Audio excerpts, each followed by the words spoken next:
Assalamualaikum warahmatullahi wabarakatuh. Berjumpa kembali dengan saya tentunya di cerita horor. Bagaimana kabar kalian? Semoga baik-baik saja ya, dan dijauhkan dari berbagai mara bahaya. Amin.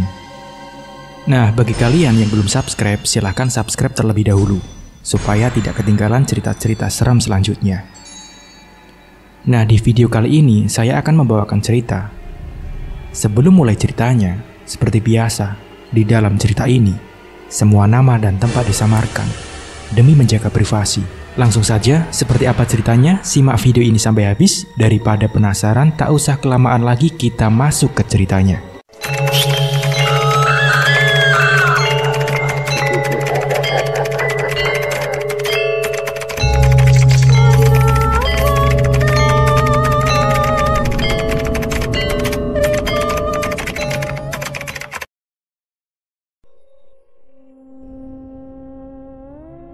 Cerita ini saya dapatkan ketika saya mendatangi acara tahlil rutin tahunan almarhum mbah saya beberapa saat yang lalu. Sebut saja namanya Ferdi. Ia adalah teman bermain saya saat berada di rumah mbah waktu kecil. Bekerja di luar pulau membuatnya jarang sekali pulang ke kampung halamannya. Namun nasib kurang baik menimpanya. Ia diputus kerja oleh tempat kerjanya saat kasus COVID-19 masih ganas-ganasnya. Dan untungnya, tabungannya cukup untuk membuka sebuah usaha roti bakar di dekat rumahnya. Obrolan kami tentu saja ngalor ngidul, bertukar cerita mengenai pengalaman, pekerjaan, dan ujung-ujungnya soal hal gaib. Ferdi mengaku bahwa ketika masih SMP, ia pernah membuat ulah yang dari ulahnya tersebut satu dusun menjadi geger pada waktu itu. Kejadian waktu itu dinamai bantal mayit.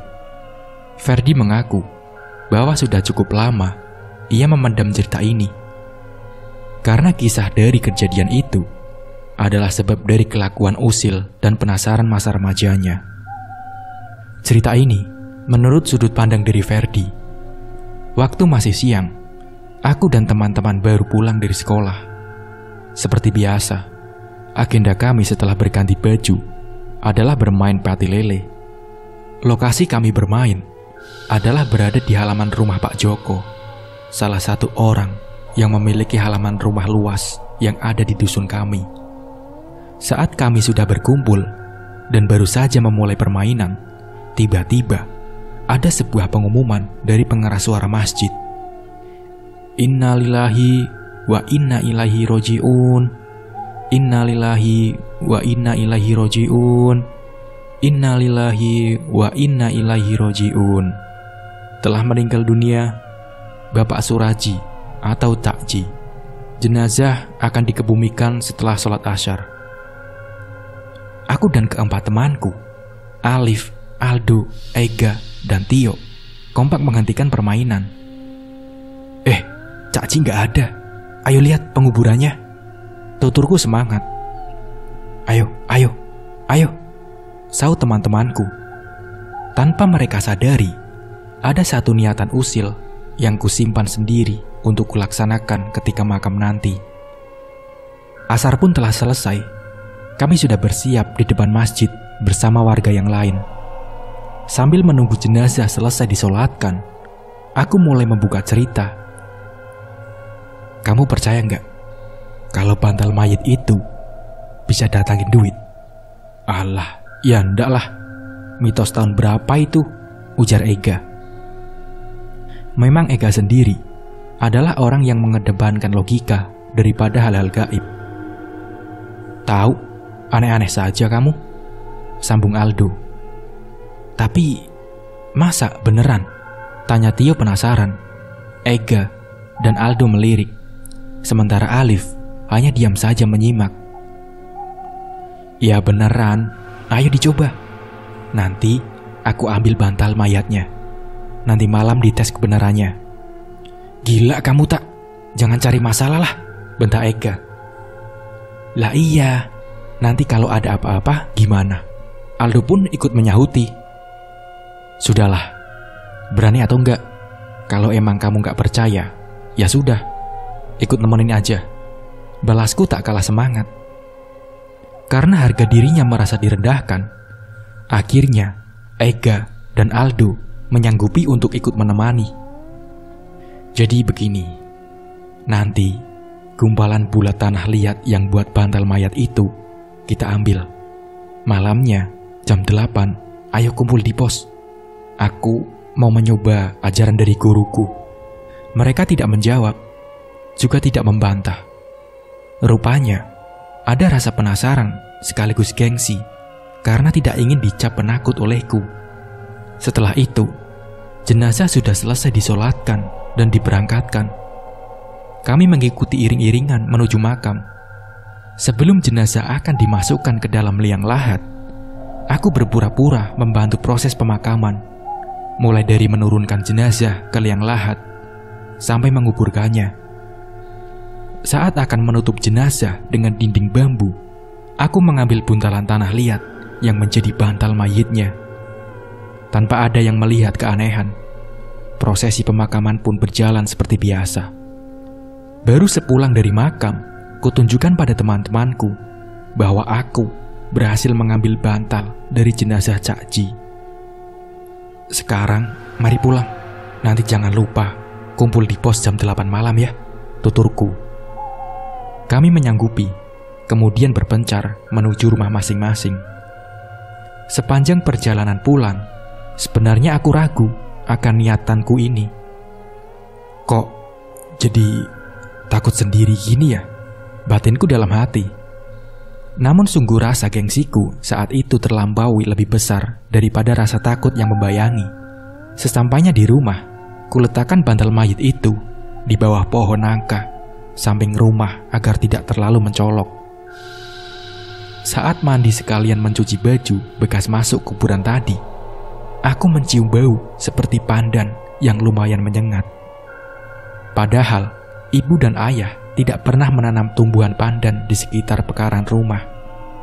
Di saat aku terdiam sejenak mencium bau pandan tersebut, mendadak pintu kamar mandi digedor dari luar.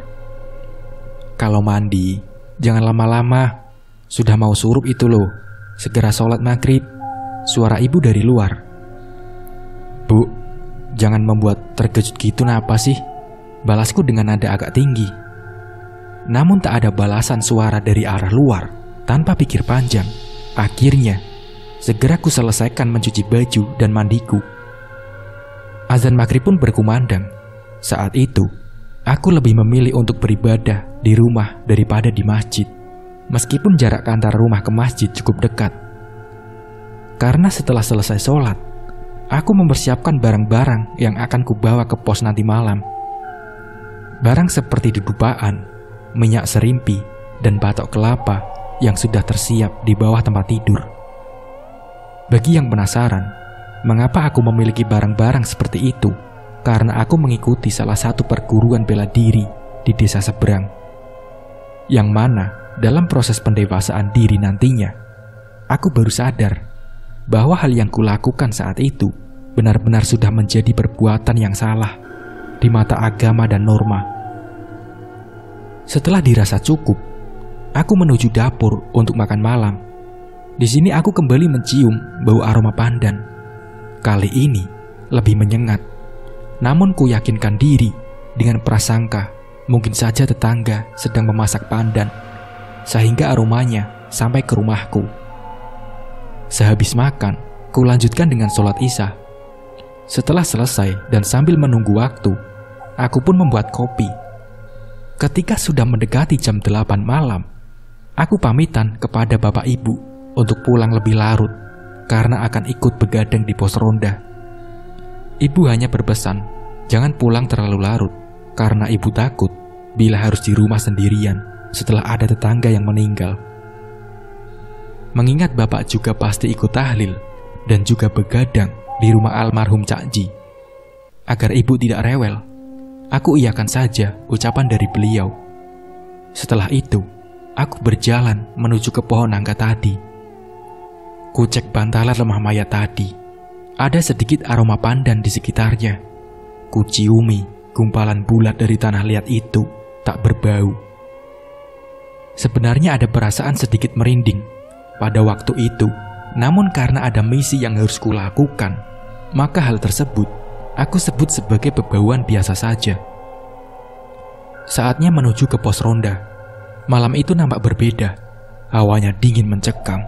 Sangat jarang sekali ada aktivitas orang di luar rumah, walaupun tahlilan Cakji sudah selesai. Memang dusunku ini, jarak rumah antar tetangga berbeda-beda. Ada yang dekat satu rumah dengan yang lain, ada pula yang dipisahkan oleh kebun. Pos rondanya sendiri berada di dekat perdampingan dengan gapura dusun. Di belakangnya terdapat deretan pohon bambu yang rindang. Sedangkan di depannya adalah kebun warga yang biasanya digarap oleh almarhum Cakji. Almarhum memang selain menjadi tukang becak, beliau juga bekerja serabutan. Salah satunya adalah dengan menggarap kebun dan memperbaiki atap rumah yang bocor. Almarhum juga memiliki kepribadian yang baik di mataku dan masyarakat luas. Sayang, kebaikan almarhum tercoreng oleh ulah usilku dan kawan-kawanku. Pos ronda sudah dekat. Terlihat di sana Ega, Aldo, Alif, dan Tio sudah duduk bersila di pos ronda. Aduh, tak kira nggak jadi. Lah iya, ketuanya malah terlambat. Gimana sih? Ucap Tio dan Alif bersahutan. Loh, disiapkan sematang mungkin biar acaranya berjalan lancar, balasku. Ega dan Aldo yang sedari awal memang tidak setuju dengan hal yang aku lakukan, hanya diam saja. Mungkin mereka merasa ngeri bila terjadi hal yang tidak diinginkan. Untungnya, untuk mengusir hawa dingin dan rasa tegang, teman-temanku ini membawa beberapa cemilan dan juga kartu remi. Ya, sekedar menghabiskan waktu, biar nanti proses ritualnya dimulai agak malaman. Fer, kamu yakin toh dengan apa yang akan kamu lakukan? Tanya Ega memecah keheningan. Ya, yakinlah. Kalau aku, Alif dan Tio saja yakin. Kalau kamu takut, tidak usah ikut, tidak apa-apa. Nanti kalau dapat, besok tak kasih, tegasku. Sebenarnya Tio dan Alif dari awal tidak secara gamblang berkata setuju. Cuma agar memancing keberanian si Ega dan Aldo, mereka berdua kusebutin. Ega dan Aldo saling melirik. Ada semacam keraguan dari dalam diri mereka. Sudahlah, tidak ada apa-apa, tegasku lagi. Kubuka kresek yang aku bawa dari rumah. Ku keluarkan segala isinya. Aku menyalakan dupa. Semerbak wanginya benar-benar membuat bulu kuduk berdiri. Lalu kubakar batok kelapa yang sudah kusirami minyak serimpi dan kubacakan mantra-mantranya. Hening, angin seperti enggan untuk sekedar lewat berhembus, dan jangkrik pun seperti tak berani bersuara. Ketika api dari batok tiba-tiba membesar, saat itulah aku lempar bantal mayit itu ke tengahnya. Percaya atau tidak, setelah api membakar gumpalan tanah liat tersebut, tiba-tiba aromanya berubah menjadi bau pandan yang sangat menyengat. Fer, sudah hentikan, ucap Aldo sedikit panik. Mau selesai, nanggung, balasku singkat. Kami berempat menyaksikan di mana kobaran api tadi tiba-tiba langsung mati dan hanya menyisakan asap yang masih berbau pandan. Sudah selesai, tinggal menunggu, ucapku lirih sambil melihat jam tangan yang menunjukkan pukul 11:30 malam. Untuk mencairkan suasana, kami bermain kartu remi sambil memakan kacang dan gorengan yang dibawakan Tio dan Aldo. Saat sedang asik-asiknya bermain, tiba-tiba angin berhembus cukup kencang. Hembusan itu membuat pohon bambu yang ada di belakang pos menghasilkan suara dejitan yang lumayan bikin merinding. Dan entah dari mana datangnya, tiba-tiba ada suara burung dares yang memakan telinga. Sudah mau datang ini, batinku. Aldo, Ega, Tio, dan Alif hanya terdiam sambil sesekali ku dengar mereka berdoa. Agar menenangkan hati mereka, aku menyuruh mereka bergandengan tangan sembari terus melafalkan doa-doa. Puncaknya adalah ketika dari atap pos yang masih terbuat dari seng, seperti ada barang besar yang jatuh menimpa tepat di atasnya. Brak! Alif menjerit kaget. Mungkin nyalinya juga sudah mulai luntur. Aku dengan cekatan lari dan menengok ke arah atas pos. Gak ada apa-apa kok. Ega, Aldo, Alif, dan Tio juga ikut lompat keluar pos dan melihat ke arah atas. Kami yang masih terkejut dan sedikit diliputi rasa takut juga terheran-heran. Barang sebesar apa yang barusan jatuh sehingga menimbulkan suara hingga sedemikian kerasnya. Kulihat samping kanan dan kiri pos juga tidak ada apa-apa. Agar suasana tidak terlalu tegang, akhirnya aku mengajak mereka main remi lagi. Sebenarnya mereka sudah ingin pulang karena jam sudah menunjukkan pukul 12:30 dini hari. Namun kularang. Aku beralasan bahwa sebentar lagi kita akan dapat duit. Itu tadi adalah proses ritual yang aku jalani tadi. Mereka sebenarnya mulai tidak percaya. Namun karena sudah terlanjur ikut, mereka seperti terpaksa ikut menunggu hasil yang aku janjikan. Tanpa mereka sadari bahwa ritual yang kulakukan tadi bukan untuk mendatangkan uang, tapi untuk mendatangkan arwah. Kami melanjutkan bermain remi, dan terlihat suasana juga sudah mulai cair. Ketika salah satu dari kami kalah, maka leher pemain yang kalah harus mengganjal sebuah korek api sebagai hukumannya, dan itu cukup membuat kami kembali tertawa lepas. Sampai ketika sedang asik-asiknya, salah satu kartu Tio jatuh lewat sela-sela lantai pos ronda. Karena waktu itu dia bilang yang jatuh adalah kartu as. Maka ia pun turun dari pos untuk mencari kartu kemenangannya itu. Saat ia menyalakan senter dan hendak mencari kartu, ia melihat seperti ada kain putih yang membentuk seperti raga manusia. Berusaha meyakinkan penglihatannya, ia menyentari kain itu dari kiri ke kanan. Saat menyorot ke kanan, Tio berhasil melihat wajah dari pemilik kain tersebut. Cak Ji, ucap Tio gemeteran. Wajah yang ia lihat adalah almarhum Cak Ji. Itu pun tersenyum menyeringai sambil dari matanya mengeluarkan air mata. Kembalikan bantalku, nak, ucap sosok tersebut lirih.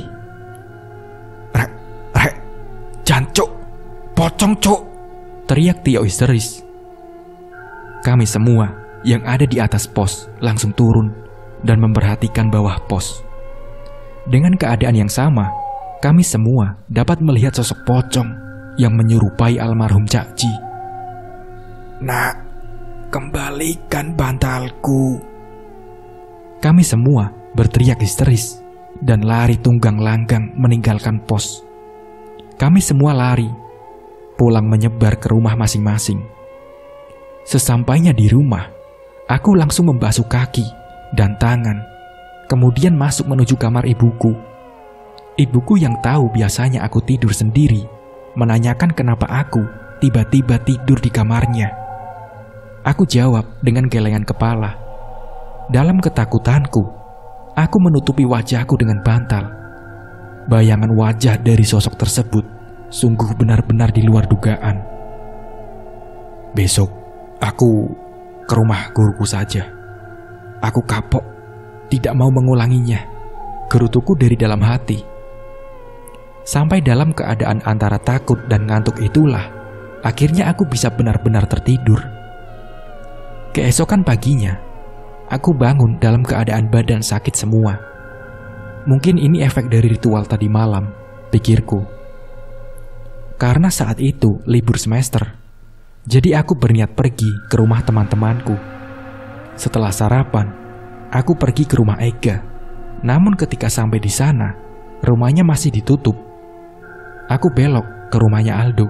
Ternyata, kata bapaknya, ia sedang mengantar ibunya ke pasar. Lalu aku bertemu dengan Alif. Ia berkata bahwa setelah melihat pocong yang mirip Cak Ji itu, ia tidak bisa tidur semalaman. Bahkan saking takutnya, ia pindah tidur di kamar kakaknya. Alah, penakut, gitu aja pindah tempat tidur, pancingku. Aku sendiri memang suka ngompor-ngompori teman-temanku ini, biar aku kelihatan sedikit lebih jago dan laki dari mereka. Padahal aslinya juga sama saja. Ya sudah, ayo ke rumahnya Tio, ajak Alif. Aku pun mengiyakan. Sesampainya di sana, ibunya bercerita bahwa Tio sedang sakit demam tinggi. Dalam waktu tertentu, ia mengigau dengan memanggil-manggil nama Cak Ji dan teriak-teriak ada pocong. Ibunya Tio pun bertanya, sebenarnya tadi malam itu ada apa? Kok bisa sampai Tio seperti itu?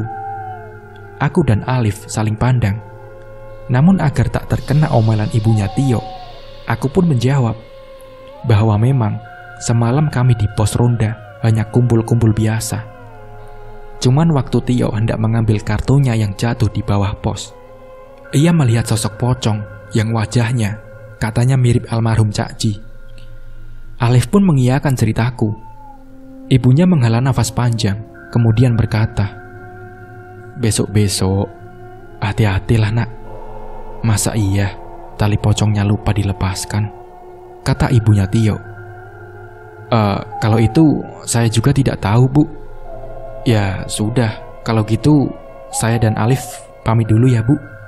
Biar Tio istirahat, biar segera sembuh," kataku. "Ya udah, makasih ya nak. Dijaga dirinya," ucap ibu Tio. Setelah itu, aku pun juga pamit kepada Alif. Karena aku mau menuju ke rumah guru bela diriku, kami berpisah di persimpangan dusun. Singkat cerita, aku sampai di rumah guruku.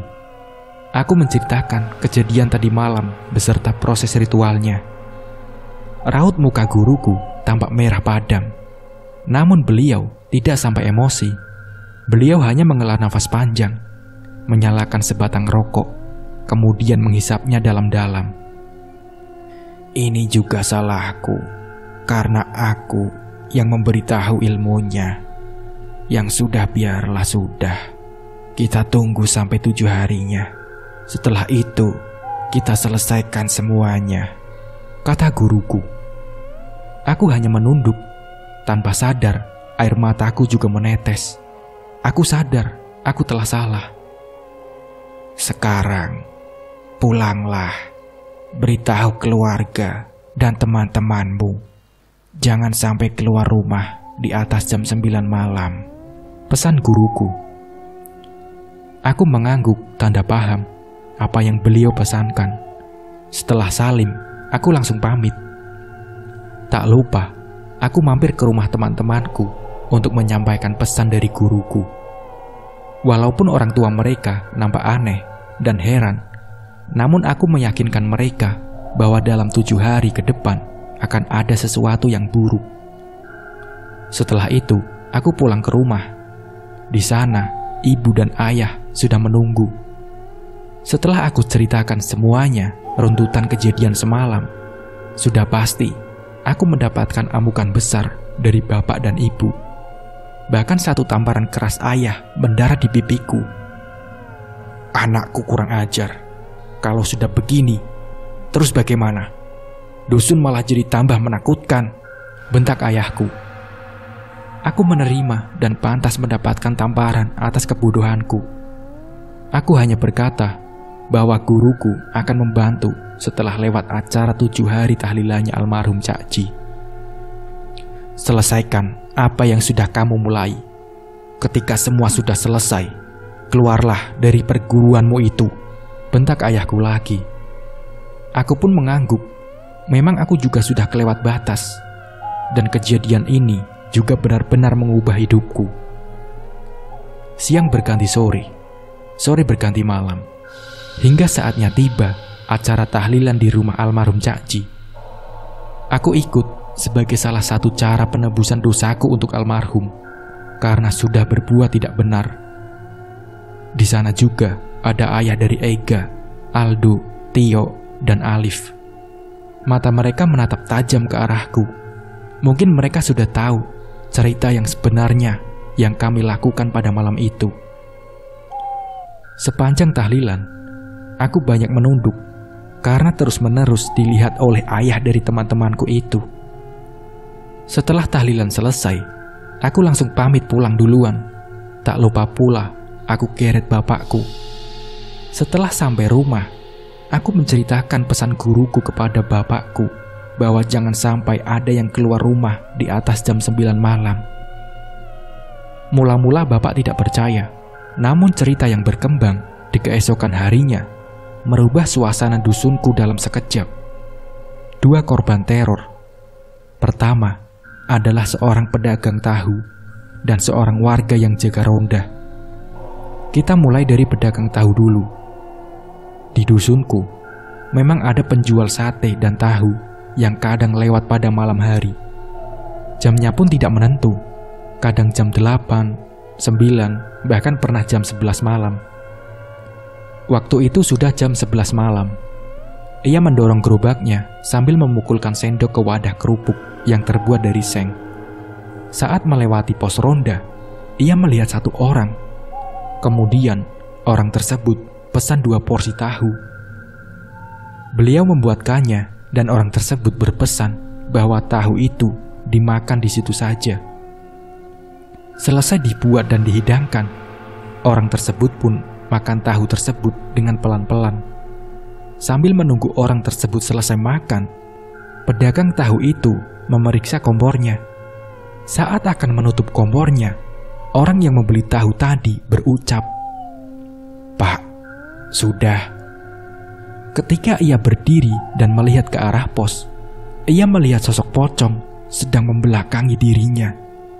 Di dekat sosok itu ada 2 piring yang sudah bersih dengan ada 2 lembar uang 5 ribuan di atasnya. Orang tersebut pun dengan mata terpejam, kemudian mendorong gerobaknya perlahan sambil berucap, "Uangnya sampean bawa saja," kata penjual tersebut. Sambil terus mendorong gerobaknya menjauh dari pos ronda. Setelah agak jauh, baru ia berlari sambil mendorong gerobaknya. Itu dari sisi pedagang tahu. Sekarang, dari sisi orang yang mau jaga ronda, yang kita sebut saja namanya Mas Kis. Mas Kis ini sebetulnya dapat giliran jaga ronda bersama dengan ayah Tio. Namun, karena ayahnya Tio sudah aku beritahu pesan dari guruku, maka beliau memang sengaja tidak keluar rumah. Apesnya, Mas Kis tidak diberitahu oleh ayahnya Tio, sehingga ia dengan santainya berjalan menuju ke arah pos ronda. Mas Kis sendiri sedari awal sudah curiga dengan keadaan dusun yang tidak seperti biasanya. Mencekam, padahal masih setengah 10 malam, di mana menurutnya belum terlalu larut untuk keadaan seperti itu. Sambil leyeh-leyeh dan merokok di pos, tiba-tiba ia mencium semerbak bau pandan yang menyengat. Memang di kebun depan pos itu terdapat tanaman pandan, namun tentu baunya tidak sampai menyengat seperti saat itu. Mas Kis mulai merinding, ditambah lagi ayahnya Tio tak kunjung datang. Dalam kegelisahannya, ia dikejutkan dengan suara benda jatuh dari atas pos ronda. Brak! Mas Kis pun kaget, bangkit. Ia melihat dan mencari barang sebesar apakah yang jatuh itu. Sampai ketika ia melihat bawah pos, Mas Kis melihat sama seperti apa yang Tio lihat pada waktu kemarin malam, yaitu sosok pocong dengan wajah menyerupai Cak Ji, dengan seringai, senyumnya, dan air mata yang tumpah dari kedua bola matanya. "Kis, bantalku mana, Kis?" ucap sosok tersebut. Mas Kis pun seketika pingsan, dan saat sadar, hari sudah pagi, dan ia berada di rumah Pak Joko, orang yang rumahnya dekat dengan pos ronda. Setelah Mas Kis bercerita kepada Pak Joko dan juga istrinya, maka gemparlah dusunku. Berita mengenai sosok pocong yang mirip almarhum Cak Ji menyebar di mana-mana, bahkan sampai ke dusun sebelah. Yang lebih apes lagi adalah sosok tersebut sudah mulai mengetuk-ngetuk pintu rumah warga. Orang yang pertama kali membuka ketukan pintu itu ialah Busum. Waktu itu jam 12 malam. Ia terbangun karena haus. Ia di rumah sendiri karena suaminya yang kerja shift malam di pabrik memang biasanya pulang waktu setelah azan subuh. Saat akan menuju dapur, ia mendengar pintu depan diketuk dengan nada ketukan yang berjeda. "Siapa?" tanya Busum. Tak ada jawaban, namun ketukan itu terus ada. Mungkin tetangga, pikir Busum. Saat membuka pintu itulah, wajahnya berhadapan langsung dengan wajah pocong yang menyerupai wajah Cak Ji. "Sum, bantalku mana, Sum?" Seketika pingsanlah Busum saat itu juga. Ketika suaminya pulang, ia heran kenapa pintu rumahnya terbuka. Dan begitu didekati, ia terkejut melihat istrinya tidur di depan pintu rumah. Saat berusaha untuk disadarkan, Busum terbangun dan menjerit dengan keras serta memeluk suaminya erat-erat. Setelah diberi air minum dan sedikit agak tenang, barulah Busum menceritakan bahwa ia baru saja melihat sosok pocong yang wajahnya mirip almarhum Cak Ji. Sontak setelah beberapa kejadian penampakan tersebut, dusunku menjadi sangat hening dan mencekam setelah diadakannya tahlil di rumah almarhum Cak Ji. Bahkan beberapa rumah juga mendapat teror ketukan yang diyakini diketuk oleh sosok pocong tersebut. Hingga akhirnya, warga yang pernah melihat sosok pocong itu menafsirkan kejadian di luar nalar tersebut. Karena setiap kali sosok itu muncul, ia akan selalu mengucapkan hal yang sama. "Di mana bantalku?" ucap sosok pocong itu. Sehingga bisa diambil kesimpulan bahwa ada yang usil waktu penguburan jenazah almarhum Cak Ji. Warga pun mencari tahu dari mulut ke mulut mengenai siapa saja yang pertama kali melihat sosok ini. Dan sudah bisa diduga bahwa kami berlimalah yang menjadi kunci akan kehadiran sosok itu. Dan atas petunjuk dari keempat temankulah akhirnya Pak Kadus datang ke rumah. Beliau menanyaiku perihal rangkaian kejadian teror pocong belakangan ini, dan aku pun mengiyakan semua pertanyaan beliau. "Mohon maaf Pak, yang sebesar-besarnya saya hilaf." Pak Kadus tentu saja marah. Bapak yang berada di sampingku pun hanya diam saja. Kata Bapak setelah itu, aku harus bertanggung jawab dengan perbuatan yang sudah aku lakukan. "Terus bagaimana solusinya? Orang-orang sudah takut semua karena ulahmu," tanya Pak Kadus dengan nada tinggi. Menunggu 7 hari Pak. Nanti saya sama guru yang akan menyelesaikan," ucapku. "Ya sudah, saya pegang ucapanmu. Kalau sampai tidak tuntas, kamu akan saya laporkan ke polisi," tegas Pak Kadus. Setelah memarahi begitu, beliau langsung pamit undur diri kepada bapak dan ibu. Ibu sempat menangis karena mengira aku akan dipenjara. Namun aku meyakinkan ibu dan bapak bahwa aku dan guruku bisa menyelesaikan ini semua. Hari berlalu, teror pocong yang menyerupai sosok Cak Ji pun kian meresahkan. Isu terbaru saat itu mengatakan bahwa sosok tersebut pulang ke rumah almarhum dan menampakkan wujudnya di depan istri dan anaknya sambil menangis meminta bantalnya kembali. Aku ingat, hari itu adalah hari ke-6 acara tahlilan Cak Ji. Aku tidak berani ikut tahlil semenjak Pak Kadus memarahiku. Namun aku tetap mendoakan dan meminta maaf kepada almarhum meski dari rumahku. Bapak sudah pulang dan seperti biasa setelah tahlil, suasana dusun menjadi sangat sepi. Aku sedang berada di kamar dan entah mengapa aku belum juga mengantuk. Padahal tadi sore aku masih sempat ikut bermain sepak bola di lapangan bersama teman-teman yang lain. Harusnya dengan keadaan capek, aku mudah untuk tidur Tapi tidak dengan hari itu. Badanku sudah kurebahkan, namun mata juga masih enggan untuk terpejam. Sampai ketika aku melihat jam dinding, ternyata sudah pukul 12:30 dini hari. Sebenarnya aku haus, namun ada rasa enggan untuk keluar dari kamar. Sampai tiba-tiba suasana kamar menjadi hening. Hanya menyisakan suara detik dari jam dinding, dan entah dari mana datangnya muncul bau pandan yang sangat menyengat. Aku hafal betul bau pandan itu, bau kemunculan sosok pocong. Aku menutupi diri dengan selimut sambil banyak-banyak beristighfar. Namun tiba-tiba aku mendengar jendela kamar seperti terbuka. Brak! Aku kaget bukan main. Saking kagetnya dan takutnya, sampai-sampai mataku mengeluarkan air mata. Aku memberanikan diri untuk melihat apakah benar jendelaku terbuka. Dan memang benar saja, jendelaku memang terbuka lebar. Namun bukan itu saja, melainkan ada hal lain yang sampai saat ini akan kuingat sepanjang hidupku. Iya, sosok pocong itu ada di sana.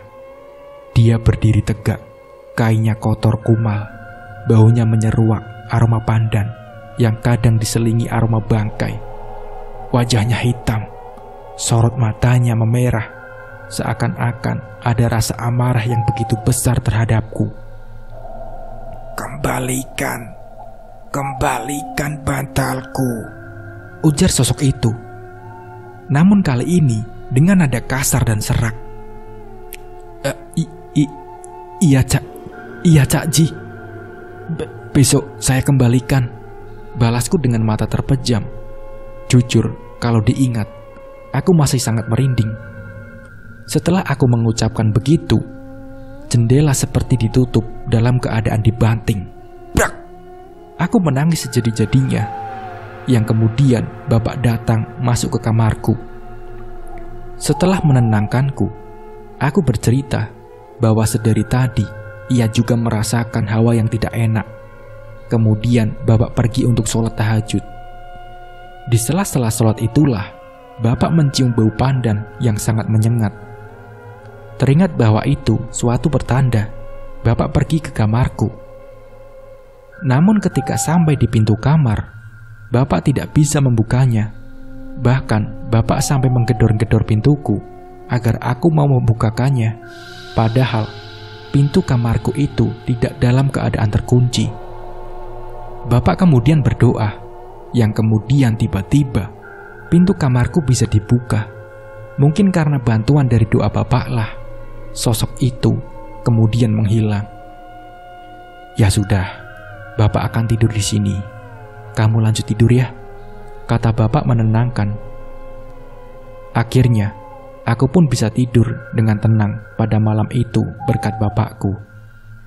Esok paginya setelah sarapan, aku izin kepada orang tuaku untuk pergi menemui guruku. Karena nanti malam merupakan 7 hari kematian almarhum Cak Ji. Sesampainya di tempat guruku, beliau rupanya sudah mempersiapkan segala hal untuk ritual nanti malam. Kamu waktu itu melakukannya di mana?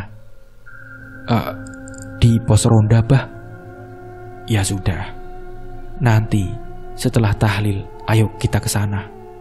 Dan ini harus dikerjakan oleh 2 orang. Aku dan kamu. Orang lain tidak boleh ikut. Sudah, sekarang pulanglah, ujar guruku. Aku pun pamit. Tak lupa pula aku salim kepada beliau. Sampai rumah, bapak menyuruhku agar banyak-banyak berzikir dan menyiapkan mental untuk ritual nanti malam. Bapak dan ibumu bakal membantu berdoa dari rumah, ucap bapakku. Aku pun menangis gara-gara ulahku. Mereka jadi ikut-ikutan sengsara. Iya pak, terima kasih banyak ya. Ferdi bakal menyelesaikan nanti malam, ujarku. Waktu berlalu, acara tahlil sudah selesai. Setelah pamitan, aku berangkat menuju ke pos ronda. Di sana guruku sudah menunggu. Kamu sudah siap? Sudah, bah, jawabku. Guruku mengeluarkan barang-barangnya. Namun maaf, aku tidak berani mengatakan nama barang itu karena takut nanti akan disalahgunakan. Kemudian guruku menanyakan media apa saja yang kupakai waktu itu. Kemudian aku mengatakan semuanya ke beliau. Aku disuruh mencari batok kelapa yang aku gunakan waktu itu untuk membakar bantal mayitnya. Dan untungnya, batok itu masih berada di sebelah pos. Setelah ketemu, guruku memulai ritualnya. Ia berdoa, mulutnya berkomat kamit, keringat bercucuran dari keningnya. Padahal malam itu cukup dingin. Bukan dingin karena hawa, namun dingin karena seperti ada energi gaib yang cukup besar. Hingga tiba-tiba tercium bau pandan yang menyengat. Aku memegang guruku. Aku yang semalam habis melihat sosok tersebut hanya bisa gemeteran. Berdoa sebisamu. Kalau takut, pejamkan mata saja, pesan guruku. Aku berdoa sambil memejamkan mata. Sesekali aku juga melihat keluar. Barangkali aku melihat fenomena ataupun sesuatu. Di sela-sela ritual itu, tiba-tiba angin berhembus kencang. Bau pandan semakin menyengat. Aku tidak lagi berani untuk sekedar mengintip jalannya ritual. Sampai terdengar seperti suara ledakan dari depan pos. Guruku berhenti berdoa, dan ku beranikan diri untuk melihat. Di tempat guruku melakukan ritual, dan dari batok kelapa yang masih mengeluarkan asap, aku melihat seperti bayangan putih melesat naik, kemudian menghilang. Guruku yang dari wajahnya nampak kecapean dengan nafas seperti orang habis lari maraton, berkata bahwa ritual telah selesai. Setelah minum, beliau berkata, "Alhamdulillah, atas izin Allah terornya selesai. Besok, ayo ke makam Cak Ji," ucap guruku. Aku mengucap syukur setelah kami membersihkan area pos. Kami pun pulang dan akan diantar guruku sampai ke rumah. Sampai rumah, beliau langsung berpamitan karena hari sudah mulai dini hari. Ketika tidur, aku bermimpi melihat sosok almarhum Cak Ji. Namun kali ini, beliau berwujud manusia biasa, bukan seperti sosok pocong. Beliau hanya diam, memandangku dari jauh. Aku menangis dan meminta maaf atas kelakuanku. Beliau hanya diam, kemudian perlahan-lahan menghilang. Ketika bangun, tiba-tiba bantal mayit itu ada di bawah kasurku. Tanpa berpikir panjang, aku langsung menuju rumah guruku, dan bersamanya kami berdua pergi ke makam Cak Ji. Di sana kami berdoa dan meminta maaf atas perbuatanku yang sangat tidak bermoral itu. Saat akan selesai berdoa, guruku menyuruhku untuk menyerahkan gumpalan tanah yang menjadi bantal mayit itu. Dan di luar nalar, guruku mendorong buntalan tanah itu menembus makam, tepat di nisan yang menjadi tanda kepala dari jenazahnya, tanpa menggali makam tersebut. Aku yang menyaksikan peristiwa itu tercengang bukan main. Namun guruku berkata bahwa semua itu atas izin dari Tuhan. Setelah itu, guruku menyuruhku untuk pulang. Sesampainya di rumah, aku berkata kepada bapak dan ibu bahwa semua ini sudah selesai, dan kami semua mengucap syukur alhamdulillah. Sore setelah sholat asar, aku bersama ibu dan bapak pergi ke rumah almarhum Cak Ji. Aku meminta maaf atas semua perlakuan dan perilaku terhadap jasad almarhum, di mana dari perbuatanku itu, teror pocong yang menyerupai sosok Cak Ji bergentayangan di dusun ini. Pihak keluarga tampak kecewa, karena semasa hidupnya, Cak Ji sangat baik kepadaku.